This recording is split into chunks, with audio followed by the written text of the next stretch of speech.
Hello students, how are you? I hope you all are doing fine. So काफ़ी late हो गया है ये वाला लेक्चर, इसके लिए मैं माफ़ी चाहूँगा आपसे, कुछ बिजी था थोड़ा सा। ठीक है, तो बढ़ते हैं अपने लेक्चर में आगे। पॉलिनोमियल्स में हम लोग ने पढ़ लिया था relationship between zeros and coefficients. ठीक है, ये पढ़ लिया था।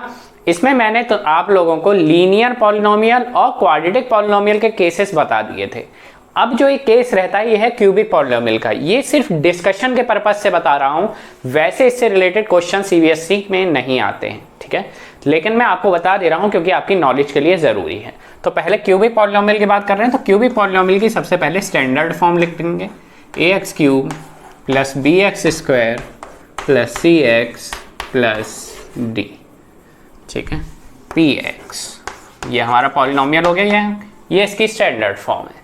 ठीक है, तो यहां पे जैसा आपको दिख रहा है, क्योंकि ये एक क्यूबिक पॉलिनोमियल है, क्यूबिक पॉलिनोमियल है ये, तो क्यूबिक पॉलिनोमियल में बेटा क्या होगा, क्यूबिक पॉलिनोमियल में आपके कितने जीरोज होंगे, नंबर ऑफ जीरोज हो जाएंगे 3। तो जहां अल्फा बीटा लेते थे तो यहां क्या हो जाएंगे, अल्फा बीटा एंड गामा। ठीक है, तो यहां जो हम जीरोज मान लेते हैं, ठीक है, वो अल्फा बीटा एंड गामा को मान लेते हैं। ठीक है, अब यहां पे जो इक्वेशंस बनती हैं वो भी अलग हो जाती हैं। वहां आपको सम ऑफ जीरोज और प्रोडक्ट ऑफ जीरोज पता चल रहा था, लेकिन यहां एक टर्म और एक्स्ट्रा ऐड हो जाती है। तो स्टार्ट करें, तो सबसे पहले देखते हैं सम ऑफ जीरोज, यानी alpha plus beta plus gamma equals to क्या होता है। ठीक है, सबसे पहले ये देख लें, उसके बाद देखेंगे कि alpha beta plus beta gamma plus gamma alpha क्या होता है।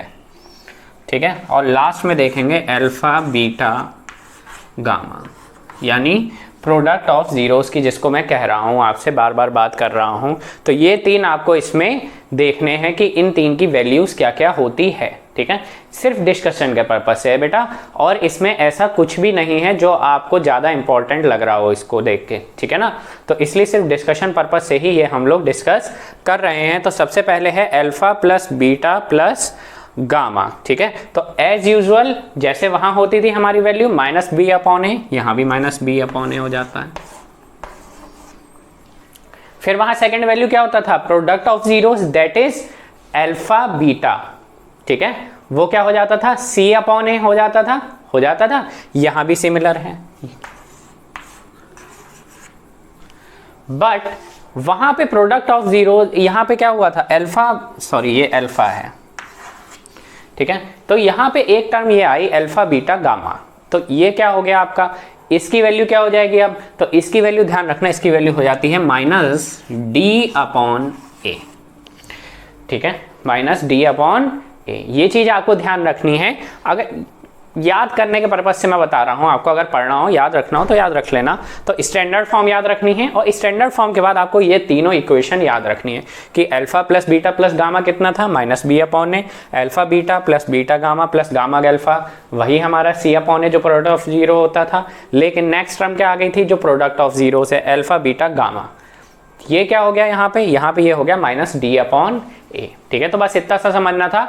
अब चलते हैं हम लोग अपनी एक्सरसाइज की तरफ, अब स्टार्ट करते हैं अपनी एक्सरसाइज।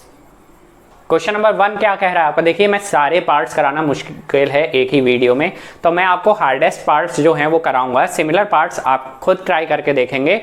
अगर समझ में नहीं आता है तो मुझे कमेंट बॉक्स में बताइएगा, मैं बाद में उसके लिए एक अलग से वीडियो बना के आपको डिस्कस करके दे दूंगा। ठीक है, तो पहले देख लेते हैं हार्डेस्ट, जो आपके यानी एक ही पैटर्न के क्वेश्चन है, आप ट्राई करके देखिएगा, हो जाएंगे। ठीक है, जो हार्ड क्वेश्चन है वो मैं यहाँ सॉल्व करा दूंगा। ठीक, तो फर्स्ट पार्ट है, पहले बेसिक क्वेश्चन है, हार्ड नहीं है ये, बेसिक क्वेश्चन देख लेते हैं। क्या फर्स्ट क्वेश्चन में आपसे कहा है क्वाड्रेटिक इक्वेशंस दी हुई हैं, आपको क्या करना है, जीरोस फाइंड आउट करने हैं एंड देन उसमें रिलेशनशिप को वेरीफाई करना है कोफिशिएंट्स और जीरोस के बीच में। ठीक है, तो ये कैसे करते हैं ध्यान से देख लो। सबसे पहले जीरोस फाइंड आउट करने हैं, तो जीरोस फाइंड आउट करने के लिए सबसे पहले इसको क्या करेंगे, फैक्टराइज करेंगे। फैक्टराइज कैसे करते थे, ए और सी की मल्टीप्लाई कर लेते थे। तो यहाँ क्या है 8 और यहाँ क्या है 1, तो 8 है, यहाँ पे 1 है, तो यहाँ क्या हो जाता था मल्टीप्लाई, 8 × 1 8। भाई एक्स स्क्वायर का कॉफिशिएंट क्या हो जाता था, ये बताया हुआ है आपको, फैक्टराइज करना, तो यहाँ 1 हो जाता था, तो ये -8 है, -8 इंटू 1 हो जाएगा यहाँ पे -8, फैक्टराइज कर लेंगे, 2 4 ज़ा 8, 2 2 ज़ा 4 एंड 2 2 ज़ा 1।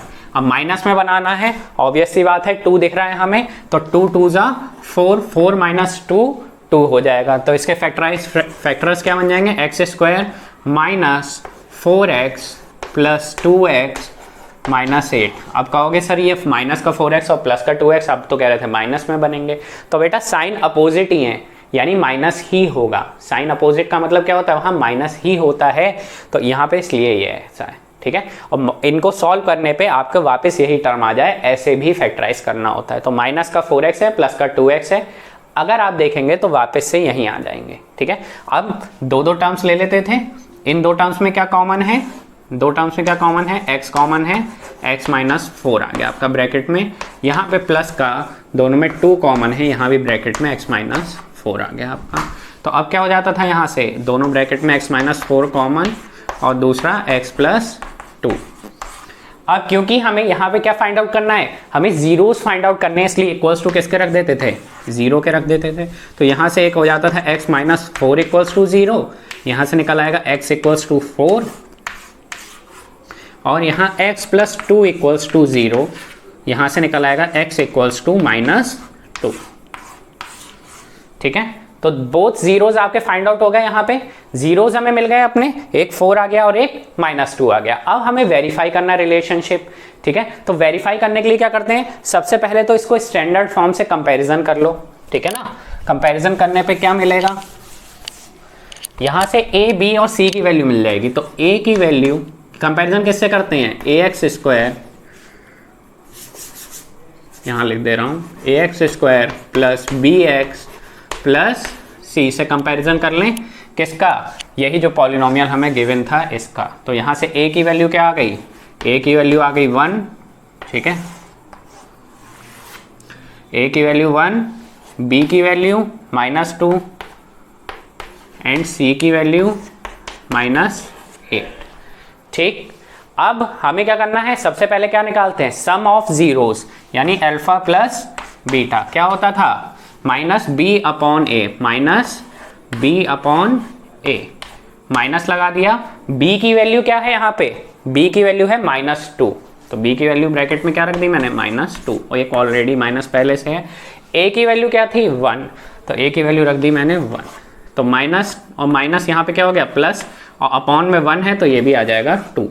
अल्फा प्लस बीटा की वैल्यू क्या आ गई आपकी, 2। अब यहाँ से वेरीफाई कर लो भाई, ये जीरोस निकले थे, इन दोनों का सम कितना होगा, 4 एंड -2 का सम, 4 प्लस -2 कितना हो जाएगा, 4 - 2 दैट इज 2।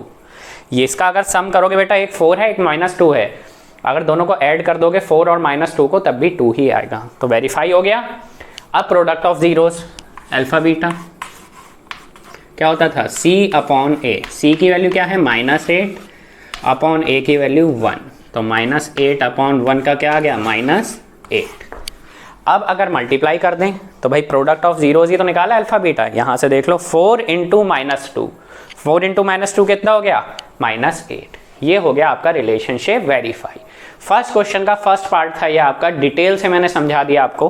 पहले आपको फैक्टराइज करके जीरोज निकालने हैं इक्वल टू 0 रख के, देन जैसे आप करते थे उसे कंपेयर करेंगे क्वाड्रेटिक इक्वेशन की स्टैंडर्ड फॉर्म से, इक्वेशन कह लो या पॉलिनोमियल कह लो उसकी स्टैंडर्ड फॉर्म से। तो और उसके बाद आप क्या करेंगे, जैसे हमने कोफिशिएंट से निकालना सीखा था वैसे निकाल के और यहाँ से चेक कर लेंगे। ये हो गया, आपको इतना ही सॉल्व करना है, आपका रिलेशनशिप वेरीफाइड हो गया। ठीक है, बढ़े नेक्स्ट पार्ट पे। अब देखते हैं नेक्स्ट पार्ट। तो अब नेक्स्ट पार्ट, अब देखो मैंने फोर्थ पार्ट कराया क्योंकि सेकंड और थर्ड सिमिलर पार्ट हैं। आप सॉल्व करके देखिएगा, उन्हें पहले रीअरेंज कर लीजिएगा, पहले एक्स स्क्वायर वाली टर्म, देन एक्स वाली टर्म, देन आपको लास्ट सी जो आपका सिंपल कांस्टेंट वाली टर्म होती थी, तीनों को रीअरेंज कर लीजिएगा, सॉल्व करके देखिएगा, सॉल्व हो जाएंगे। ठीक है, फोर्थ पार्ट है, थोड़ा सा अनईजी लगेगा आपको, इसलिए मैंने आपके लिए कर दिया यहाँ पे। अब ध्यान से देखो क्या है, 4u स्क्वायर प्लस 8u। ठीक है, अब इसको फैक्टराइज कैसे करना, कहोगे सर यहाँ तो दो ही टर्म रहेगी। बहुत ईजी होता है इनको फैक्टराइज करना। इनको फैक्टराइज करने के लिए यहाँ पे आपको कुछ नहीं करना है, इसे डायरेक्ट इक्वल्स टू 0 के रख दो। 4u square plus 8u equals to 0। इन दोनों में बेटा आपको क्या कॉमन दिख रहा है बताओ मुझे, इन दोनों में क्या कॉमन है? 4u कॉमन है, तो 4u कॉमन ले लिया मैंने। यहाँ पे क्या बचेगा अब? सिर्फ u, क्योंकि u स्क्वायर था, और यहाँ क्या बचेगा? सिर्फ 2 प्लस 2 इक्वल्स टू 0।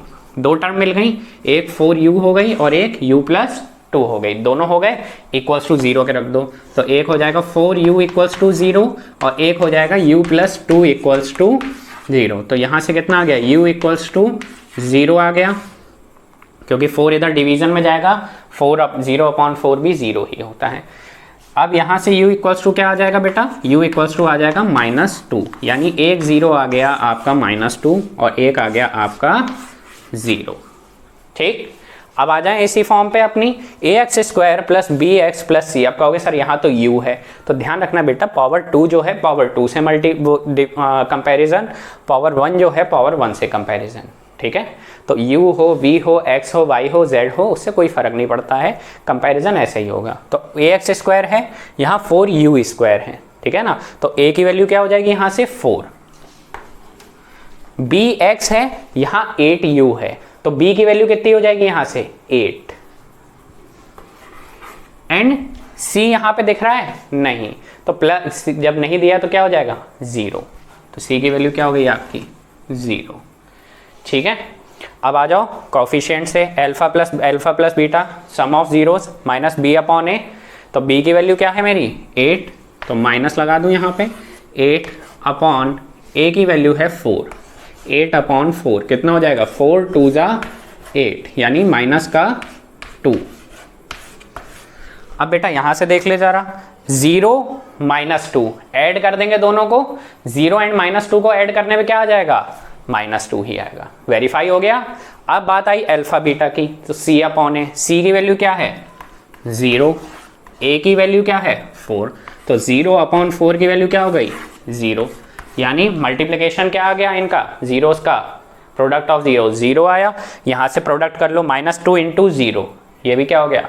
0 हो गया। वेरीफाई, इतना ईजी है, कुछ नहीं था, बस आपको ध्यान रखना है कि कंपैरिजन उसी हिसाब से होगा जिस हिसाब से आपको टर्म्स गिवन होंगी। ठीक है, आप देख लेते हैं इसके बाद 5th पार्ट। ठीक है, क्योंकि उसमें x बीच वाली टर्म हटा दी है, ठीक है, उसमें c दिया है और b वाली टर्म हटा दी है। ठीक है, तो आ जाओ 5th पार्ट पे, देख लें 5th पार्ट क्या कह रहा है? t² - 15, t² - 15 क्या करना है? 0 फाइंड आउट करना है, 0 के इक्वल रख दो फटाक से और ईजी हो जाता है ये। t² - 15 equals to 0। ठीक, यहाँ से t² की वैल्यू क्या हो जाएगी? 15। और अगर यहाँ से बेटा अगर आप देखना चाहोगे तो t की वैल्यू कितनी हो जाएगी? इधर क्या लग जाता है जब स्क्वायर हटता है इधर से, तो इधर क्या लग जाता है? अंडर रूट, तो प्लस माइनस अंडर रूट 15, यानी t की एक वैल्यू हो गई प्लस की रूट 15 और t की दूसरी वैल्यू आपकी क्या हो गई? Minus root 15। माइनस जो है वो रूट के बाहर है। ठीक, जीरोस निकल गए आपके। अब आ जाओ इधर कंपैरिजन जहाँ कर रहे थे, अल्फा प्लस बीटा, पहले a b c की वैल्यू चाहिए आपको यहाँ से, तो ax², यहाँ t² दिया है, यानी कुछ भी नहीं है मल्टीपल में, तो इसका मतलब a की वैल्यू क्या हो जाएगी यहाँ पे? 1। अब bx है, यहाँ t⁻1 की कोई टर्म है? नहीं है, नहीं है कोई टर्म, यानी b की वैल्यू क्या हो गई आपकी? 0। ठीक, c की वैल्यू -15 आपको लिख रही हुई दिख रही है डायरेक्ट। आ जाओ बेटा, alpha plus beta minus b/a, b की वैल्यू क्या है हमारी? 0, तो अगर b की वैल्यू 0 हो गई तो 0/a की वैल्यू 1 थी, तो अगर 0 आ गया एक भी टर्म तो यहाँ पे क्या आ गया? 0।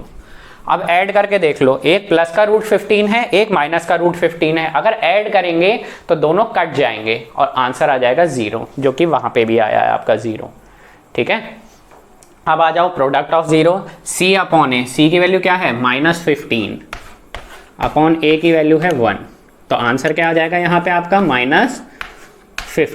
-15 आ गया आंसर। मल्टीप्लाई कर दो इसकी भी, अगर इन दोनों की बेटा मल्टीप्लाई कर दोगे तो दोनों 15 है अंडर रूट में, तो अंडर रूट में 15 इंटू अंडर रूट में 15, अंडर रूट हट जाएगा और 15 आ जाएगा सिर्फ, मल्टीप्लाई करेंगे। ठीक है, ये तो पता है ना, अंडर रूट में होती हैं अगर सेम टर्म है तो मल्टीप्लाई करने पे वो टर्म हट जाएगी, ठीक है। और माइनस का साइन इसके साथ था, ये प्लस का है और ये माइनस का है, तो आंसर किस में आएगा -15, ये लिखा है -15, ठीक है। ये हो गया आपका वेरीफाई, ठीक है। ये हो गया फर्स्ट क्वेश्चन के आपके जो पार्ट्स में मैक्सिमम करा सकता था वो हो गए हैं। सेकंड क्वेश्चन के मैं कुछ पार्ट्स इस वीडियो में बता देता हूं, बाकी नेक्स्ट वीडियो में अगर कुछ बचता है तो देखते हैं, ठीक है। बढ़े आगे, अब सेकंड क्वेश्चन पे देखते हैं। लास्ट वाला आप अपने आप करके देख लेना, हो जाएगा 6th वाला पार्ट, ठीक है, इजी है, ठीक। चलो आ जाओ बेटा सेकंड क्वेश्चन में। तो सेकंड क्वेश्चन में आपसे क्या कह रहा है, ध्यान से सुन लो। सेकंड क्वेश्चन में आपको दिया है उसने product of root and sum of root, ठीक है। सबसे पहले बोल रहा है वो सम ऑफ रूट दिया है, देन प्रोडक्ट ऑफ रूट दिया हुआ है, उससे आपको क्वाड्रेटिक पॉलिनोमियल बना के दिखाना है, ठीक है। तो बहुत इजी स्टेप्स हैं, याद कर लेना, एक बार में समझ में आ जाएगा। सबसे पहले दिया है सम ऑफ, क्या दिया है, sum of products, sorry sum of roots, ठीक है, या जीरोस कह सकते हो उसे, ठीक है, सम ऑफ जीरोस भी कह सकते हो। रूट्स या जीरोस बेटा एक ही बात है, कहीं मैं रूट्स यूज कर जाता हूं तो आप उसको अलग वे में मत लीजिएगा, ठीक है। तो यहां दिया है सम जो दिया है वो दिया है 1/4 और प्रोडक्ट जो दिया है वो दिया है -1। फॉर्मूला मैंने पहले से लिख लिया, इसका होता है -b/a, इसका होता है c/a। तो बेटा अब क्या करना होता है, हमें यहाँ पे एक चीज ध्यान रखनी है, a आपको दोनों के डिनोमिनेटर में दिख रहा है, तो हमको दोनों जगह डिनोमिनेटर को इक्वल कर देना है बस। इस पहले केस में और दूसरे केस में जैसे ही डिनोमिनेटर इक्वल होता है हमारा, वैसे ही हमें सारी वैल्यूज अपनी कंपैरिजन होते ही मिल जाती हैं। तो देखो यहाँ पे ध्यान से, तो यहाँ पे तो 1/4 है, यहाँ पे क्या 4 दिख रहा है हमें अपॉन में, नहीं दिख रहा है, तो क्या करेंगे 4 से ऊपर मल्टीप्लाई और 4 से नीचे मल्टीप्लाई, ठीक है। तो क्या आ जाएगा ये -4/4, ठीक। अब इसमें भी अपॉन में 4 आ गया, ये 1/4 दिया, आप कहोगे सर -b/a लिखा है यहाँ, तो बेटा -b/a लिखा है तो यहाँ से कुछ नहीं करना है। अगर आप कंपैरिजन करेंगे तो b की वैल्यू कितनी हो जाएगी यहाँ पे -1। देखो डिनोमिनेटर सेम हो गया, इसका भी 4 है और इसका भी डिनोमिनेटर 4 है, ठीक है। अब कंपैरिजन कर लो बस वैल्यू का, -b है, -b = 1, यानी b = क्या हो जाएगा यहाँ से -1, ठीक। अब अपॉन में a है, अपॉन में a है, 4 है दोनों की वैल्यू, तो a = 4 हो गया।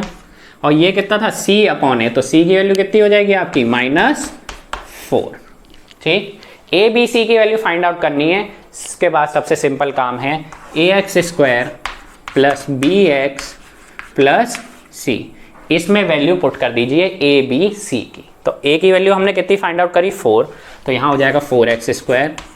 b की वैल्यू हमने कितनी फाइंड आउट करी, b की वैल्यू फाइंड आउट करी -1, तो यहाँ ब्रैकेट में लिखना -1 × x प्लस c की वैल्यू कितनी फाइंड आउट करी -4, ठीक है। अब साइन चेंज कर लो,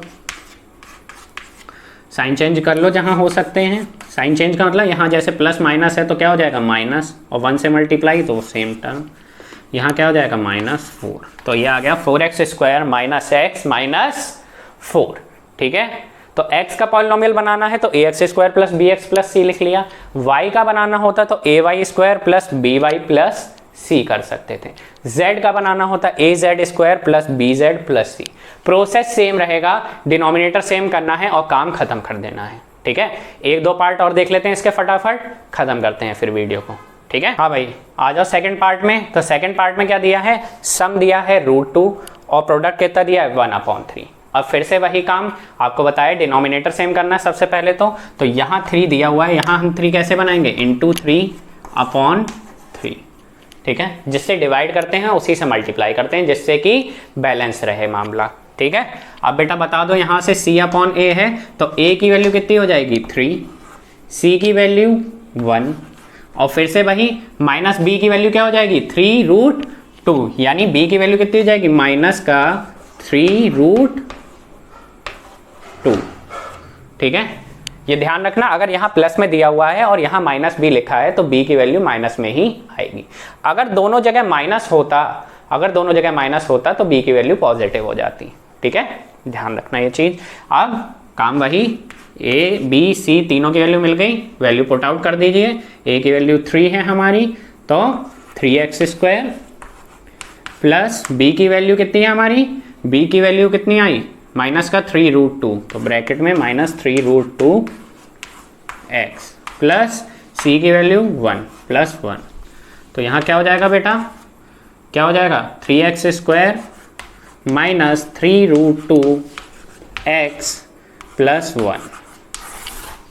ये हो गया आंसर। ठीक है, ये सेकंड पार्ट था। ठीक, एक पार्ट और बताऊंगा, बाकी पार्ट्स आपको खुद करने हैं, बाकी पार्ट्स इजी हैं इसके।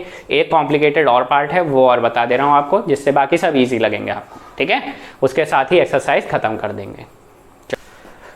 आ जाओ, देखो अब है पार्ट आपका, ये है थर्ड। ठीक है, थर्ड पार्ट है आपका ये। थर्ड पार्ट में आपको दिया है एक 0 दिया है सम उसका, और प्रोडक्ट कितना दिया है √5। तो जैसी जगह आपको अपॉन में कुछ नहीं दिया, यानी डिनोमिनेटर में कुछ नहीं दिया, वहाँ बहुत आसान हो जाता है। जहाँ कुछ नहीं दिया होता है वहाँ 1 मान लेते हैं। दोनों जगह क्या हो जाएगा, 0/1 और √5/1। ठीक है बेटा, तो यहाँ से b की वैल्यू कितनी हो जाएगी, साफ साफ दिख गया अब 0। a की वैल्यू दोनों जगह से देख लो तो 1 है, तो a की वैल्यू 1, b की वैल्यू कंपैरिजन कर लेंगे तो 0, और c की वैल्यू √5। ठीक है, वैल्यू पुट कर दो बेटा फटाक से। a की वैल्यू 1 है तो 1 × x² प्लस b की वैल्यू 0 है तो 0 × x प्लस c की वैल्यू √5। तो बेटा 1 × x² हो गया सिंपल, 0 × x 0 हो गया, हट गई टर्म, और क्या बचा प्लस का √5, तो x² प्लस √5। ये हो गया आंसर। ठीक है, इसके बाद एक क्वेश्चन और है आपका, फिफ्थ क्वेश्चन, जिसमें -1/4 एंड 1/4 दिया है। वो वाले में आपको कुछ नहीं करना है, b की वैल्यू -1 हो जाएगी, a की वैल्यू 4 और c की वैल्यू 1। बहुत ईजी है वो। ठीक है ना, तो माइनस लगा हुआ है तो b की वैल्यू उसमें पॉजिटिव हो जाएगी। ठीक है, बाकी पार्ट्स आप लोग करके देखिएगा। अगर कोई पार्ट नहीं आता समझ में तो आप कमेंट सेक्शन में कमेंट करके जरूर बताइएगा। ठीक है, वीडियो खत्म करते हैं, कोरोना का टाइम चल रहा है, हाथ जरूर सैनिटाइज कीजिएगा, जरूरी हो तभी बाहर निकलिएगा, और मास्क लगा के बाहर निकलना। और अगर वीडियो पसंद आई हो और अभी तक सब्सक्राइब नहीं करा है तो सब्सक्राइब कर लेना और बेल आइकन जरूर दबा देना। ठीक है, okay, bye bye, take care.